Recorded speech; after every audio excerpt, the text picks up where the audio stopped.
నమస్కారం. పిలిచిన వెంటనే వచ్చినందుకు అందరికీ ధన్యవాదాలు.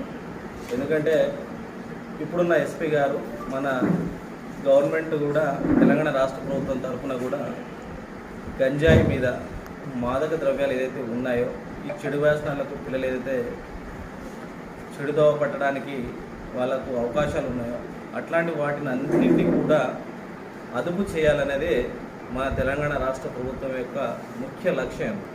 అందులో భాగంగానే నిన్న మన జిల్లా ఎస్పీ గారు గౌరవ డీజీపీ గారి యొక్క ఆదేశానుసారం, గౌరవ ముఖ్యమంత్రి గారి యొక్క ఆదేశానుసారము మన జిల్లాలో కూడా నిన్న జిల్లా లెవెల్లో ఒక మీటింగ్ పెట్టడం జరిగింది. మన జిల్లాకు ఏదైతే గంజాయి టెస్ట్ చేయడం కోసము 4000 కిట్లను సరఫరా చేయడం జరిగింది. అందులో మన నర్సులపేట మండలానికి కూడా 50 కిట్లను ఇవ్వడం జరిగింది. అవి కూడా మనం తీసుకొస్తున్నాం, ఒక 1 అవర్లో మన దగ్గర ఉంటాయి.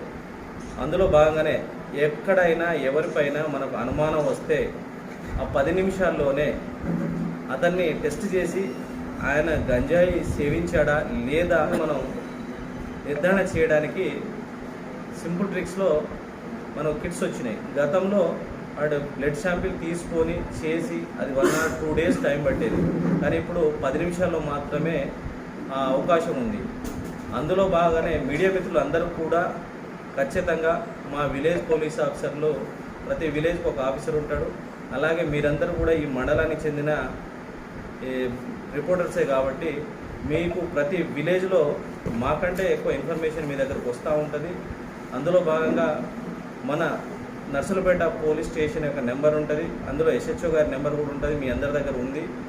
మీకు తెలిసిన వెంటనే మాకు సమాచారం ఇస్తే మేము వితిన్ సెకండ్లో మీరు అనుకున్న టైంలో మేము ఖచ్చితంగా రష్ అవుతాం, వచ్చి వాళ్ళని పట్టుకొని అక్కడికక్కడే టెస్ట్ చేసి ఆయన తాగాడా లేదా అని చెప్పేసి మనం నిర్ధారణ చేసి ఆయన చట్టపరంగా చర్యలు తీసుకోవడానికి అవకాశం ఉంది.